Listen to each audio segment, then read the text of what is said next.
안녕하세요. 예, 올해 생명과학 원이 수능 때 난리가 났었잖아요. 그러다 보니까 3을 넘어가야 되느냐에 대해서 좀 더 불을 지핀 가 생긴. 그다음에 탐구를 유지하더라도 이게 생명을 선택해도 되는 게 맞는가에 대한 이슈가 조금 있는 것 같아요. 근데 여기에 대한 대전제를 먼저 얘기를 드리고 생명의 얘기를 하자면 생명과학 원을 선택을 할 때 다채로운 이유가 있을 거예요. 정시라면 특정 점수, 그러니까 100분이라든가 표점이 목표일 거고, 그 다음에 수시라면 컷을 맞추는 게 목적일 거잖아요. 그랬을 때 원래부터 선호했던 가장 큰 이유는 안정감이 있는 과목이었어. 그래서 몇 점까지는 확실하게 받을 수 있고 그 뒤부터는 이제 그냥 없는 시험지다. 그러니까 20문제짜리 시험지가 아니라 한 16문제짜리 시험지다. 이렇게 인식하고 볼 수 있었던 과목인데 올해 수능에서 문제가 생긴 이유는 그렇게 인식되는 게 아니라 특정 킬러 하나를 어렵게 내는 게 아니고 그 킬러에 있는 난이도를 여기저기에 다 쪼개서 넣어놨어. 그래서 하나씩 뜯어보면 끝나서 풀어보면 풀만한 것 같은데 근데 학생들이 당황했던 이유는 풀려야 되는데 왜 안 풀리지?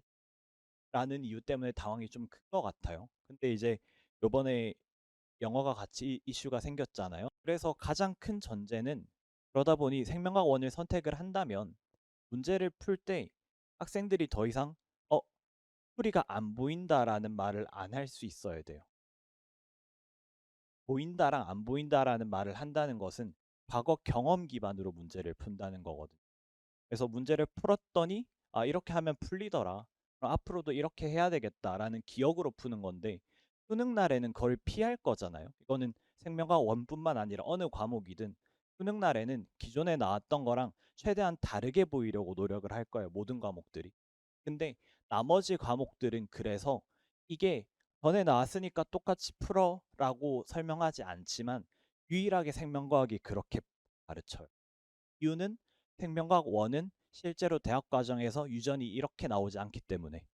근데 나머지 과목들은 실제로 대학원 또는 이제 대학교를 졸업한 선생님들이 배운 내용들이 수능에 어느 정도 연관이 있는 편이에요. 그래서 서로 다 베이스가 동일한데 근데 생명과학 원은 그게 없어요. 그러다 보니까 생기는 문제가 과거 경험으로 푸는 거다가 돼버리고 그러면 특정한 일부 층한테 너무 특혜가 많이 돌아오게 돼요. 그래서 여전히 꿀이다라는 얘기가 나오는 이유는 대다수가 취하는 방식 자체가 나머지 과목에서 취하지 않는 형태이기 때문에. 그래서 정감을 내가 생명학 원을 어떻게 공부해야 되는지만 똑바로 안다면 여기들을 이미 제치고 시작하는 걸 안정감이 있는 과목이지 않나라는 생각이 조금은 있습니다. 무튼 그래서 먼저 얘기를 좀 드릴 건데 오늘의 설명회에서는 총 두 가지 주제 얘기를 드릴 거예요. 결국에는 어떻게 해서 수능 생명과학원을 잘 보게 만들 것인가가 큰 주제이고 따라서 첫 번째는 어떻게 열심히 공부하게 만들 거냐. 두 번째 주제는 어떻게 수능날 못 푸는 문제가 없게 만들 거냐. 근데 이제 학생들을 보면 어머님들이 보면 공부를 학생들이 열심히 하는 것 같으신가요? 근데 이게 사실 정확히는 모르잖아요. 왜냐하면 안 보고 있을 때 열심히 할 수도 있잖아요. 근데 그러다 보니까 한 번쯤 참고 참다가 시도해 보는 게 강호야, 혹시 요즘 공부 좀 잘하고 있니? 를 물어보고 저는 이제 제가 재수할 때 엄마가 그렇게 물어보면 네, 으악 하면서 알아서 할게 라고 짜증을 냈었던 것 같아요. 그랬었는데 이제는 제가 그걸 물어보는 입장이 돼버렸잖아요. 그래서 수업 전후로 지나간 학생들 보고 강호야 요즘 공부 좀 하고 있나? 이렇게 물어보면 네 하고 그냥 가요. 근데 이제 그 말에 제가 9년 동안 속았기 때문에 이제는 속지 않아야 된다. 결국 학생들은 떠먹여줘야 된다라는 건데요. 떠먹여준다는 것 자체는 스스로 공부를 하지 않는다는, 그래서 능동적으로 공부한다기보다는 수동적으로 공부하는 경우가 더 많기 때문에 그래서 떠먹여줄 때 입에 그냥 넣어주는 게 아니라 넣어줬다면 턱을 잡고 대신 씹어줘야 되고 그리고 씹어놨다면 코를 잡은 다음에 숨 막혀 삼킬 때까지 코를 잡아주고 있어야 돼요. 그래야지 중위권들이 상위권까지 올라와요. 상위권들이 최상위권으로 가려면 스스로 공부를 하는데 중위권은 결국 자기 귀에 들어오는 것들만 반복이 된단 말이에요.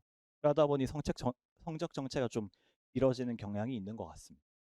그래서 이제 왜 학생들은 이렇게까지 공부를 싫어하는가? 게임은 몇 시간씩 하면서 공부는 왜 한 시간도 힘들어 하는가는 요즘 들어와서는 유명해진 이야기인데 보상 체계 때문에 게임은 내가 3시간 동안 열심히 하면 3시간만큼의 보상이 돌아오는데 근데 공부는 3시간 한다고 점수가 변하는 것도 아니고 실력을 알 수도 없고 그러다 보니까 흥미가 자연스럽게 식지 않는가.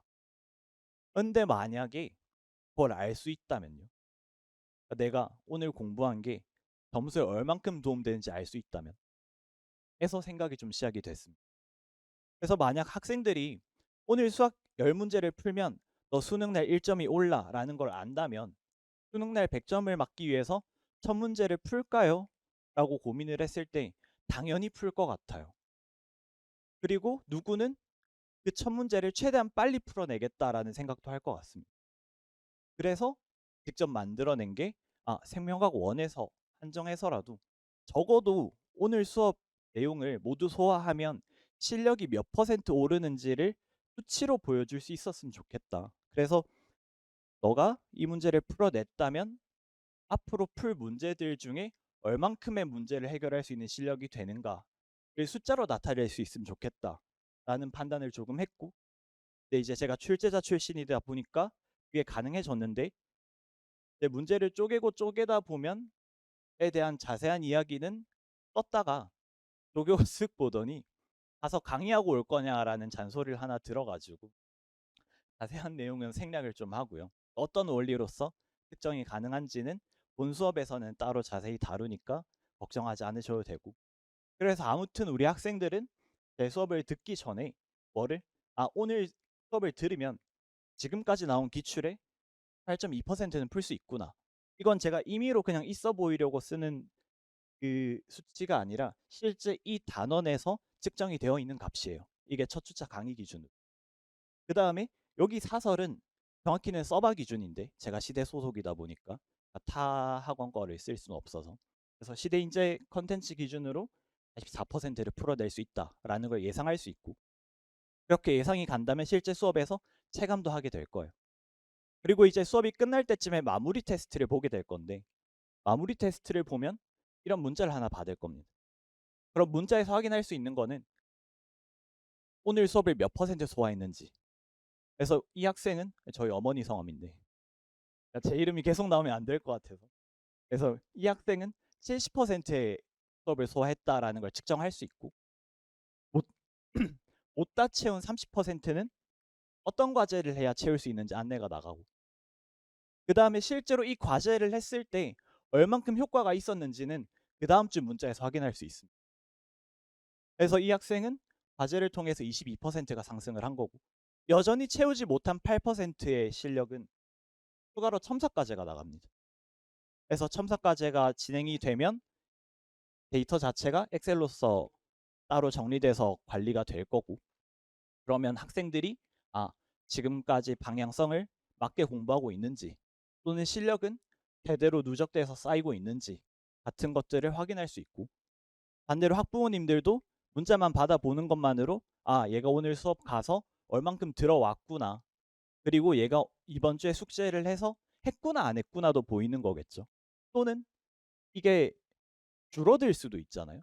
그러니까 66%인 줄 알았는데 60%가 될 수도 있잖아요. 그러면 뭔가를 찍었구나 하는 거품이 껴있다는 사실도 확인할 수 있게 됩니다. 그래서 저는 이런 방법으로 올해 학생들을 좀 움직이게 만들고 그 다음에 방향성은 어긋나지 않았는지 모니터링을 좀 하려고 합니다. 그 다음에 이제 두 번째 주제가 될 텐데 이렇게 해서 열심히 하면 실력이 일단은 쌓일 거잖아요. 근데 그 쌓인 실력을 어떻게 최대한 다 발휘를 하고 나와야지만 의미가 있는 건데 그럼 어떻게 써먹을 것이냐. 그래서 어떻게 해야 수능날 못 풀고 나오는 문제를 최대한 적게 만들 것이냐가 두 번째 의구심이었는데요. 내린 결론은 비슷한 것 같아요.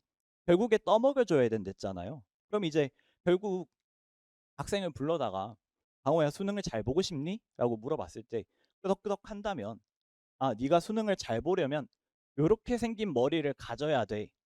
근데 이렇게 생긴 머리를 어떻게 만드는 거냐면 하고 설명을 할 게 아니라 그냥 뭐를 하겠다라는 거예요. 이걸 따라 만들고 앉았을 게 아니고 그냥 학생이 원래 가지고 있던 뇌가 있을 거잖아요. 그럼 이 머리를 치워요.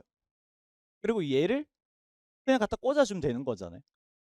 그래서 뭐를 빼겠다라는 거예요. 원래는 풀이 방법을 알려준 다음에 걔를 익히고 사용하는 체화라는 단계는 결국 학생이 공부하는 거니까 학생에게 떠넘기겠다 였었는데 그게 아니고 문제를 읽고서부터 어디까지 답을 내는 모든 과정에 대한 사고 흐름까지를 이해를 한 차례 했다면 반드시 암기를 시켜서 그냥 머릿속에 1차적으로 넣어주겠다는 거예요. 암기는 누구나 할 수 있는 거니까.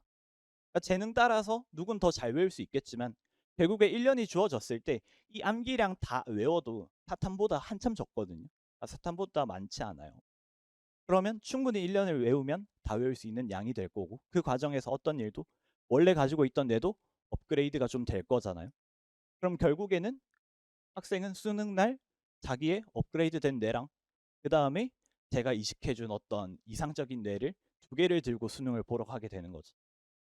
그럼 이제 요 이식된 뇌를 어떻게 써먹느냐가 관건이 될 텐데 얘를 써먹는 거는 매뉴얼을 보는 거랑 비슷한 것 같습니다.